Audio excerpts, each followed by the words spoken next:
guys will forgive me a little bit here.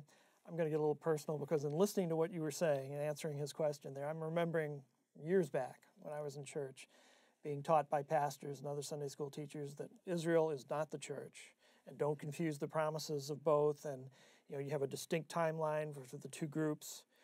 And is it appropriate for Gentiles, for instance, now to come and make these claims that these promises are now our promises? Well, in fact, that seems to be exactly what Paul has done. It goes back at least to the whole idea of Gentiles now being children of Abraham.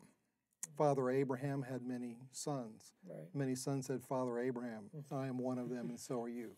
So let's just praise the Lord.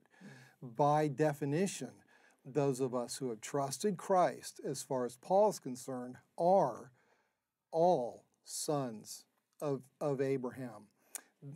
His argument in Romans 11 about the branches that are natural to the olive tree and those who are grafted in makes sense if there's only one olive tree that is this sort of mega Israel, that it doesn't matter whether you are Israelite by birth or Israelite by faith.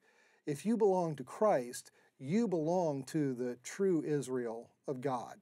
And that's and what drives Paul is the appropriation of promises made to Israel that are now fulfilled to everybody who belongs to the one true Israelite, Jesus Christ. Paul, even in Romans 10, takes promises that Hosea had made very specifically to Israel and only to Israel, that the one who is not loved will be loved.